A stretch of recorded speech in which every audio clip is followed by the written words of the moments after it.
저는 지난밤에 오랜만에 축구 경기를 봤습니다. 보는 것까지는 좋았는데 결과는 기상 시간이 늦어졌습니다. 2시에 맞춰놓은 알람 소리는 아예 듣지도 못하고 3시에 일어났습니다.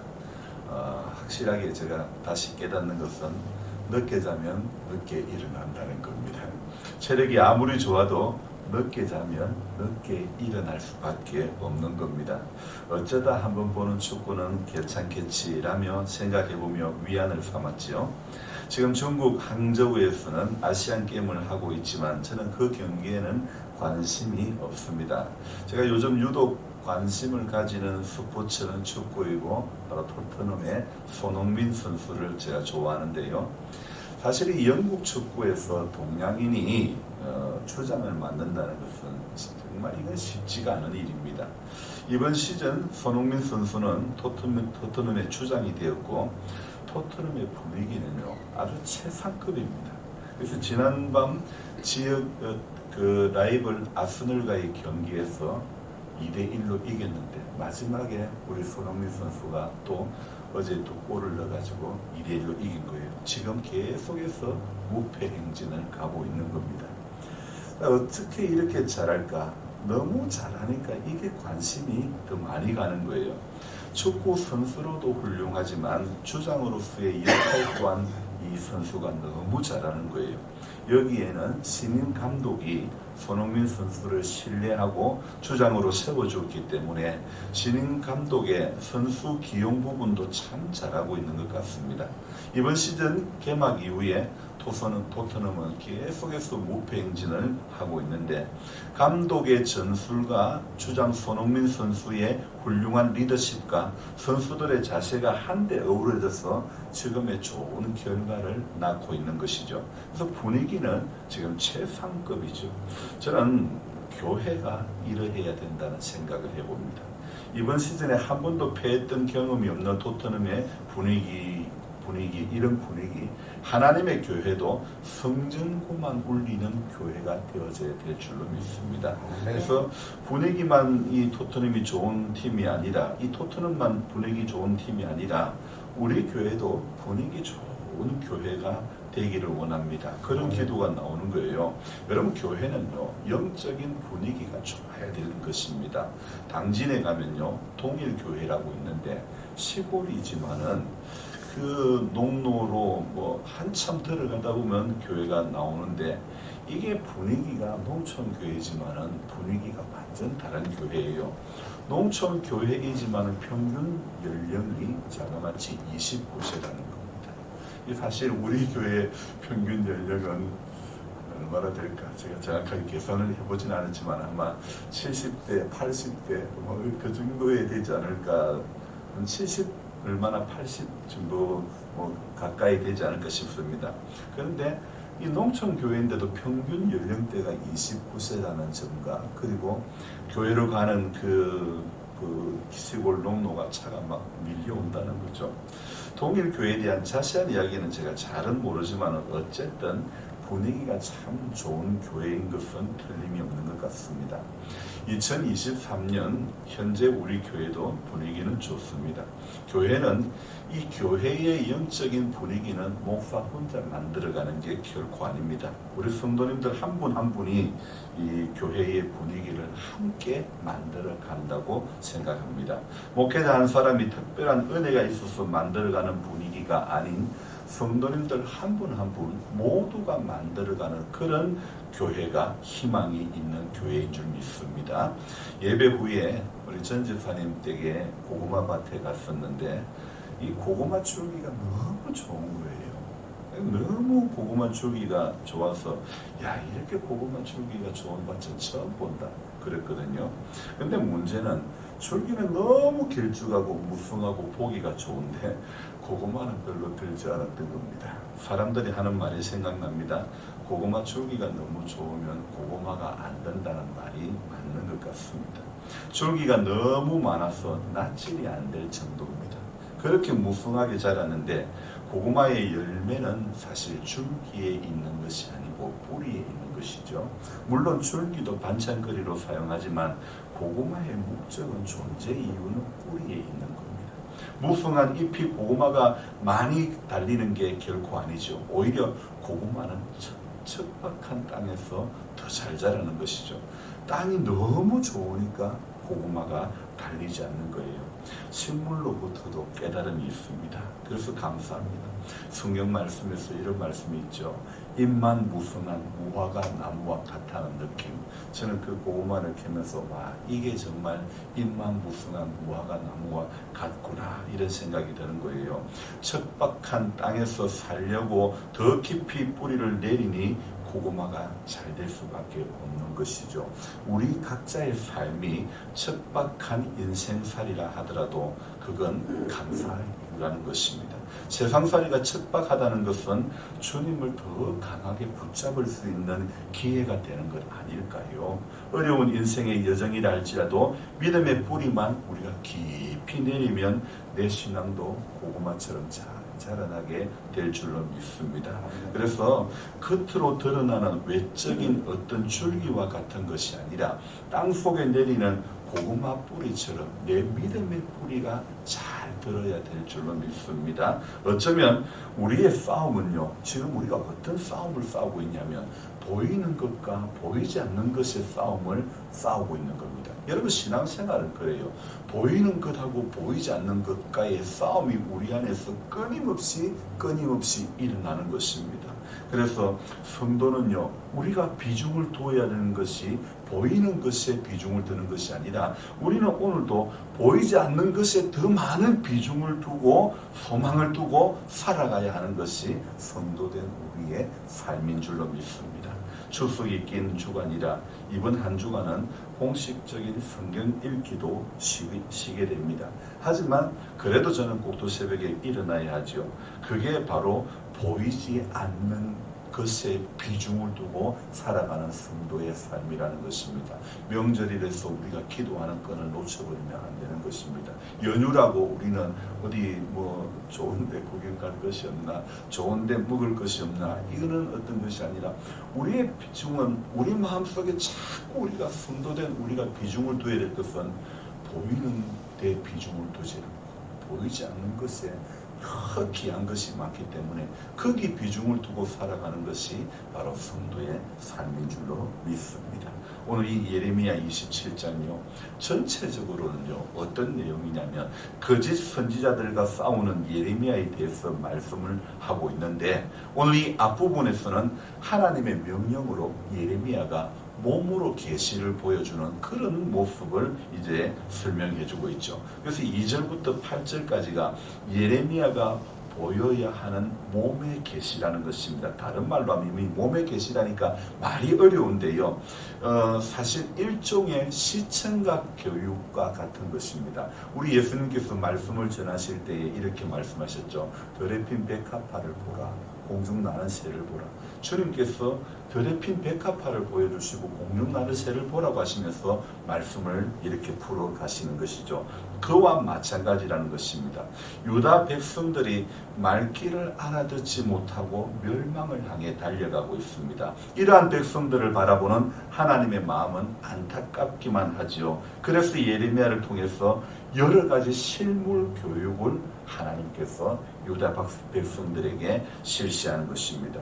먼저 예레미야에게 썩은 뱃띠를 통해 가지고 그들의 썩어 빠진 영적인 상태를 보여주시고, 그리고 토기를 깨뜨리는 모습을 통해 그들이 돌이키지 않을 때는 바로 그 깨뜨림을 당하는 토기와 같이 그렇게 징계당할 것임을 말씀해 주시는 것이죠. 자, 이미 시청각 교육을 받게 해주셨다면 이제는 순종을 잘해야 되지 않겠습니까? 그럼에도 불구하고 남유다 지도자들과 백성들은 하나님의 말씀에 순종하지 않는 것입니다. 그래서 하나님께서는 다시 한번 예레미야의 목에 이 줄과 멍에를 걸게 하시는 거예요. 그래서 2절에 뭐라고요? 여호와께서 이와 같이 내게 말씀하시되 너는 줄과 멍에를 만들어 네 목에 걸고. 그래서 하나님께서 다시 그래도 앞서 썩은 뱃띠와 토기의 그 이야기를 이렇게 해주심에도 불구하고 백성들이 듣지 않으니까, 유다 지도자들이 순종하지 않으니까 예레미야에게 예레미야를 통해서 시청과 교육을 또 시키는 거예요. 목에 줄과 멍에를 걸게 하심으로 이게 뭐냐면요. 바벨론의 포로로 끌려가는 것이라는 것을 이렇게 보여주는 거죠. 사실은 지금 11절 말씀 한번 볼까요? 그러나 그 목으로 바벨론의 왕의 멍에를 메고 그를 섬기는 나라는 내가 그들을 그 땅에 머물러 밭을 갈며 거기서 살게 하리라 하셨다 하라. 여호와의 말씀이니라 하시니라. 자, 이 명령은 남유다 또 그리고 주위의 모든 나라들에게도 동일하게 선포되는 말씀인데 남유다와 마찬가지로 그들 또한 온갖 우상들을 섬기며 악을 행하고 있었기 때문이죠. 그래서 하나님께서 이렇게 명령하신 것은요. 이 바벨론 왕의 멍에를 메고 그를 섬기는 나라들은 내가 그들을 그 땅에 머물러 밭을 갈며 거기서 살게 하리라. 여호와의 말씀이다. 자, 왜 하나님께서 이런 명령을 하실 수 있느냐면 오늘 하나님께서는요 5절에 보니까 나는 내 큰 능력과 나의 쳐든 팔로 땅과 지상에 있는 사람과 짐승들을 만들고, 이 말씀은요 하나님이 온 우주 만물을 지으신 창조주이시며 주관자이심을 설명하고 있는 구절이겠죠. 자, 그렇기 때문에 하나님은 그분의 선한 뜻과 계획을 이룰 사람과 그 때를 하나님이 정하시는데 6절 말씀을 볼까요? 이제 내가 이 모든 땅을 내 종 바벨론의 왕 느부갓네살의 손에 주고 또 들짐승들을 그에게 주어서 섬기게 하였나니. 자, 이렇게 바벨론의 느부갓네살 왕을 하나님은 당신의 종으로 도구로 삼으시는 거죠. 그래서 이 유다의 멸망을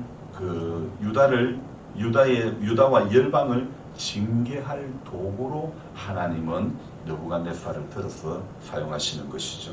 자, 그러나 그도 역시 다니엘서 5장에 보면 사명이 끝난 후에 그와 그 나라 역시 그들 자신의 제약으로 인해 무서운 심판을 받게 될 것을 예고하고 있죠. 한편 이 시드기야 왕과 백성들은요 멍에를 메고 바벨론으로 끌려가라는 하나님의 말씀을 따르기보다는요 이전에 끌려간 포로들과 및 함께 빼앗겼던 성전 기구들이 돌아오리라. 이 누가 이야기했냐면 거짓 선지자들, 복수물가들, 점성술사들의 말을 듣는 겁니다. 그러나 그로 인해 그들은 더 큰 사륙과 파괴를 당할 뿐인데 그래도 이 유다 백성들이 어떻게 갔냐? 눈에 보이는 것, 귀에 들리는 것, 그것에 귀를 기울이고 그것에 눈을 집중하고 마는 것입니다. 여러분, 우리가 똑똑히 알아야 되는 것은 참 선지자의 입을 봉하거나 스스로 귀를 막는다고 해서 하나님이 이미 내리신 결정이 취소되는 것은, 변경되는 것은 아니라는 것입니다. 그렇습니다. 사람의 비유를 맞추는 거짓 선지자들, 어떤 거짓 선지자들의 거짓 목자의 달콤한 거짓말이 당장은 듣기에 좋을지 모르나 그 길은 그 보이지 않는 것을 따라가야 되지, 보이는 것을 따라가면 당장 듣기는 좋을지 모르나 영원히 멸망당하는 길이라는 것입니다. 이에 반대로 귀에 거슬리고 내 속이 상하긴 하지만은 선포되는 하나님의 말씀에, 경고의 말씀에 순종하는 것이 우리가 사는 길인 줄로 믿습니다. 왜냐하면 역사를 선하신 뜻대로 이끌어 가시며 인간의 모든 생사화복을 주관하시는 분은 이 모든 것들의 주인 되시는 하나님이시기 때문인 줄로 믿습니다. 그래서 신명기 30장에 보면 이런 말씀이 있습니다. 30장 19절 20절 말씀에요. 보라, 내가 생명과 사망과 복과 저주를 네 앞에 두었은즉 너와 내 자손이 살기 위하여 생명을 택하고 내 하나님 여호와를 사랑하고 그의 말씀을 청종하며 또 그를 의지하라. 그는 내 생명이시요. 그렇습니다. 하나님께서 우리에게 선택할 수 있는 기회를 주셨습니다. 생명과 사망과 복과 저주를 너 앞에 두었다. 너와 네 자손이 살기 위해서는 무엇을 택해요? 살기 위해서는 생명을 택하고 하나님을 사랑하고 그 말씀을 청종하고 그를 의지하라. 오늘도 우리가 의지적으로 해야 될 게 바로 이것입니다. 우리가 살기 위해서, 우리 자손이 살기 위해서 생명을 선택해야 될 줄 믿습니다. 그리고 하나님 사랑하고 그 말씀 청종하는 것, 신명기에서 얼마나 강조하며 말씀하고 있는 게 이 청종이라는 단어 아닙니까? 생명을 선택하고 하나님 사랑하고 말씀을 청종하고 그를 의지하라. 백성들아 시시로 그를 의지하고 우리는요 오늘도 왜 그래야 될 이유가 무엇입니까? 신명기 30장 20절 그 부분에 그는 내 생명, 그는 우리의 생명이라고 말씀하고 있기 때문인 줄로 믿습니다. 그렇기 때문에 괴롭고 힘이 들더라도 내 생각과 내 뜻을 꺾고 주님이 먼저 가신 십자가의 그 길을 우리도 묵묵히 걸어가야 될 줄 믿습니다. 예레미야처럼 끝까지 성실함으로 말씀을 받은 자의 길을 걸어가는 성도가 복된 성도인 줄로 믿습니다.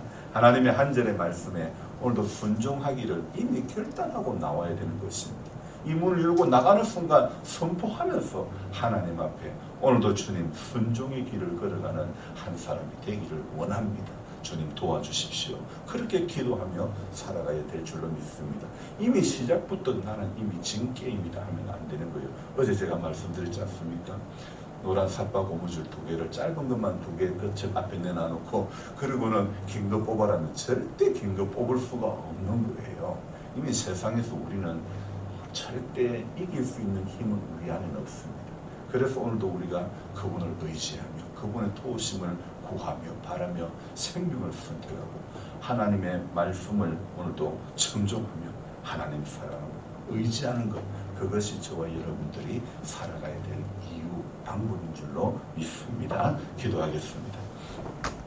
좋으신 하나님, 새로운 한 날을 시작하면서 하나님 말씀을 펼쳐보며 또 어떻게 살아가야 할지 결단하는 시간을 갖게 해주시니 감사합니다. 성도의 삶은 보이는 것에 비중을 두는 삶이 아니라 보이지 않는 것에 비중을 두고 살아가는 것이 바로 복된 성도의 삶인 줄로 믿습니다. 어제 고구마를 켜면서 줄기가 무성한 그것을 보면서 하지만 고구마는 많이 들지 않았던 그 현상, 하나님 영적으로 의미하는 부분이 있다고 생각되어집니다. 주님, 우리도 입만 무성한 그런 성도가 되지 않기를 원합니다. 우리 믿음의 뿌리가 잘 들어가는 복된 성도의 삶이 되도록 도와주시옵소서. 겉으로 드러나는 것은 무성하고 화려하고 대단한데 하나님 열매를 주님은 원하시는 것이 겉의 모양이 아니라 주님은 열매를 원하시는 줄로 믿습니다. 우리 모두 열매 맺는 알곡 성도 되게 도와주시기를 원합니다. 주님이 우리를 통해서 맺어가시고자 하는, 주님이 우리를 통해서 이루어 가시고자 하는 것을 우리 묵묵히 예레미야처럼 말씀을 받은 자가 가야 할 길은 성실함으로 말씀 앞에 서는 그 길임을 알게 해주시고, 오늘 하루도 하나님 추석 연휴다 뭐다 해서 우리의 마음이 사람에게 가지 않기를 원합니다. 오랜만에 보는 자녀들 귀하고 귀하지만은 우리 다시 생각하고 붙잡아야 될 것은 하나님, 우리에게 말씀해 주시는 하나님인 줄로 믿습니다. 보이지 않는 하나님의 손길을 의지하며 그분 앞에 오늘도 신실함으로 나아가는 것이 성도의 바른 신앙의 길인 줄로 믿습니다. 그러할 때 열매 맺는 신앙이 될 줄로 믿습니다. 주님, 우리 믿음의 뿌리가 굳게 내려가고 하나님 앞에 결실을 맺어갈 수 있는 신앙이 되도록 축복해 주시옵소서. 이날 하루도 주님께 부탁합니다. 우리 모두가 동행자의 삶이 될 수 있도록 주님과 동행하는 동행자의 축복을 오늘도 맛볼 수 있는 하루 되도록 도와주시옵소서. 연로하신 성도님들 하나님 새 힘을 더해 주시고 이 땅에 남은 인생의 기간 동안에서 정말 살아계신 하나님을 몸으로 보여주고 정말 그렇게 증거하다가 하나님 앞에 설 수 있는 복을 주시옵소서. 감사를 드리며 존귀하신 예수님의 이름으로 기도드리옵나이다. 아멘. 간절한 마음으로 주여 부르고 기도합니다. 주여! 주여! 주여! 좋으신 하나님, 새벽에 함께해 주셔서 감사합니다. 우리의 새벽을 깨워주시고 하나님의 은혜를 오늘도 기억하며 하나님, 보이는 것에 비중을 두었던 어리석은 믿음의 삶을 탈피하게 해주시고 하나님, 정말 귀한 것, 정말 좋은 것, 정말 영원한 것을 감춰진 그것에 있는 줄로 믿습니다. 하나님, 그래서 오늘도 정말 보이지 않는 세계를 믿음으로 바라보고 하나님을 구하고 찾고 두드리면 그런 성도의 인생을 되도록 도와주시고 바라옵소서.